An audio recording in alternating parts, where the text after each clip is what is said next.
There's been a debate going on now for nearly 100 years, possibly a lot longer.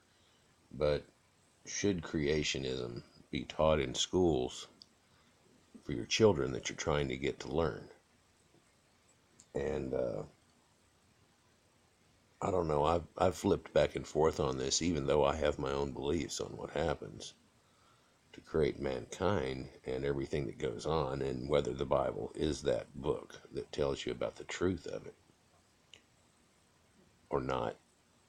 I still wouldn't mind, perhaps, if they were taught creationism, but maybe in a little brief snippet where in history class you were taught,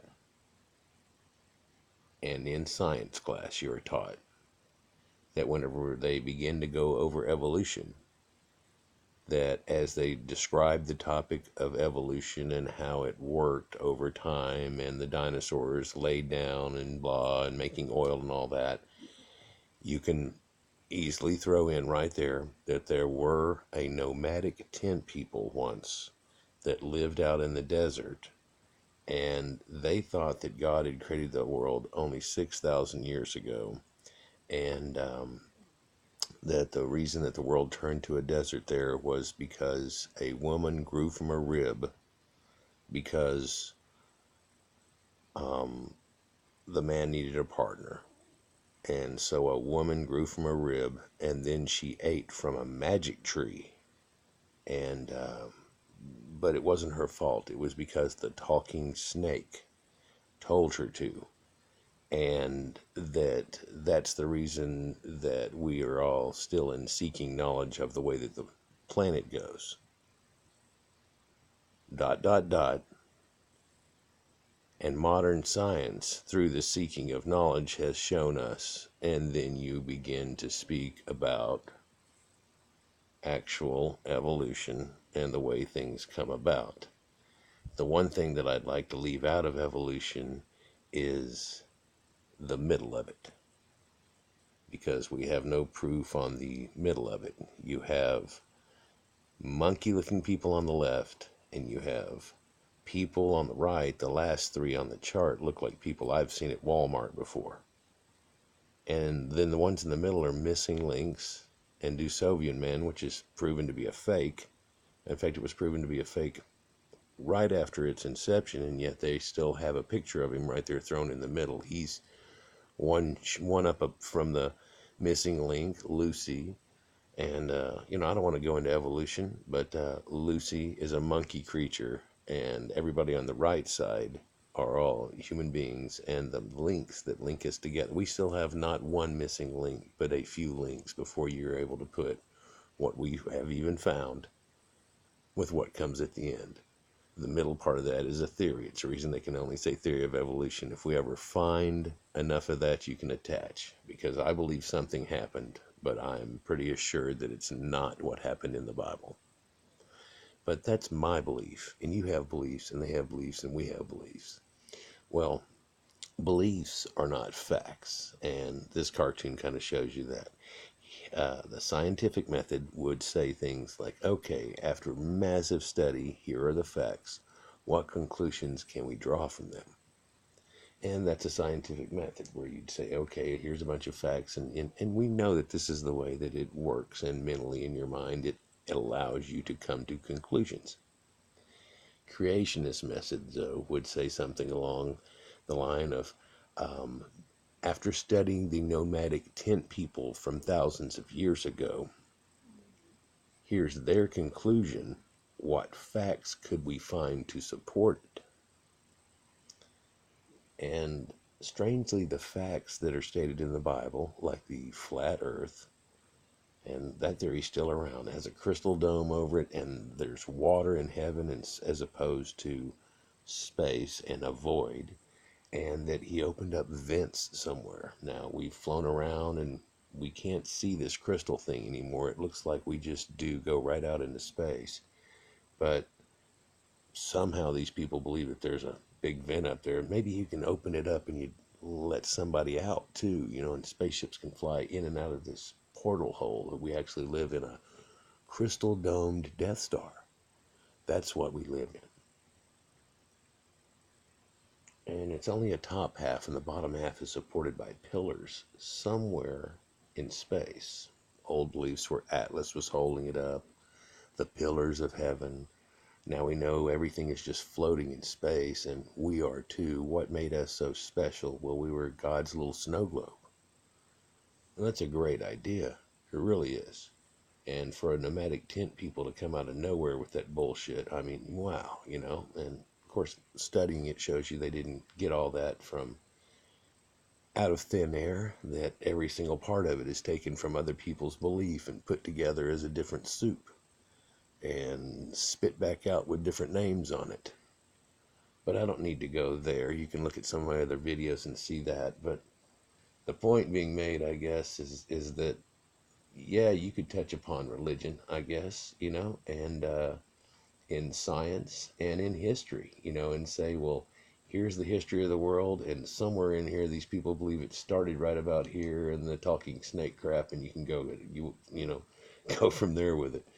There are all these people that, you know, are, they, of course, Christians and real devout Christians are showing you here, well, 45% want people to be taught evolution and stuff, and how many people would be upset if evolution was just taught and not Christianity, and how many people would be if Christianity was not taught. Christianity and religion are taught in a church. There's a whole new learning area for that if you want to learn that.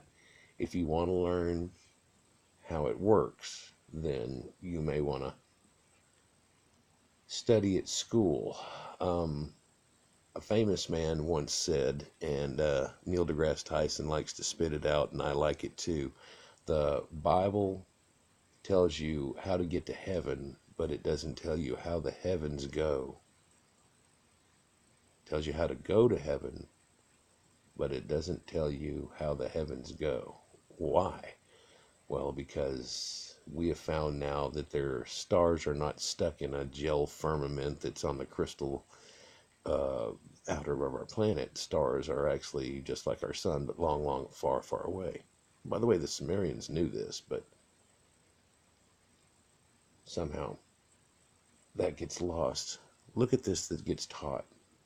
Now, the kid's name gets blotched out here, but Dinosaurs, Genesis, and the Gospel. It's a true or false for a fourth grade science quiz. Now, they call this science quiz. True or false, the earth is billions of years old. False. Dinosaurs lived millions of years ago. False. On what day did God make dinosaurs? Sixth. True or false, dinosaurs lived with people? True. What did people and animals eat in the beginning? Plants. Which one fits the behemoth described in Job 40? Circle the picture. They circle a brontosaurus. If an animal has sharp teeth, it must mean it's a meat eater. That's what that says. True or false? The kid chooses false. And if you'll look, he got 100. He got 100 on that bullshit. This is taught at a Christian learning center for your children when they're growing up. When they're in a fourth grade age, they're actually still sticking those kids on true and falses and giving that. I mean, really, something like this drawn on your chalkboard at school looks pretty cool, but that's not what we're trying to teach our children in school. That's what you might take them to for religious learning. Religion is not science. You can make a science out of religion, but you can't make a religion out of science. Well, I guess you can, and then you would just call it science and then try to refute it. But, you know, to a lot of people, this is the effect. Creationism, because it's a lot easier to read one book than a bunch of hard ones.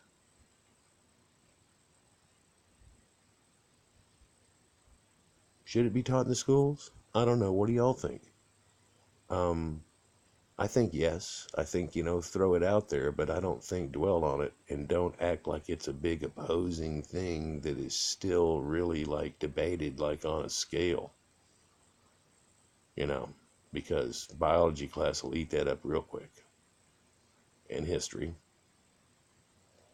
and everything that you learn in school. So you'd have to kind of quit teaching a lot of the school teachings, and then that would effectively be dumbing your kids down instead of smartening them up. And we're supposed to be ascending as a people, becoming as smart as possible. I know primitive beliefs for one thing. Let's not stay stuck on them 2,000 years later. I mean, it's getting disgusting. It really is. I mean, the hokey majoki stuff that goes on in the Bible and what's dictated was supposedly from God cannot be shown as any divinity whatsoever. And the magic stuff that happens in there is just related to people causing genocide because they flipped a coin, not because of directives of God. The Red Sea never parted. It was the Reed Sea, Yam Suf. Look at some of my other videos on it, but I don't want to go off on that. I'm just, I guess, really, yeah, I did go off, didn't I? Yeah, but I'm just trying to see what y'all think about this. I have beliefs, but you do too. So let's see what people think. Y'all have a good one.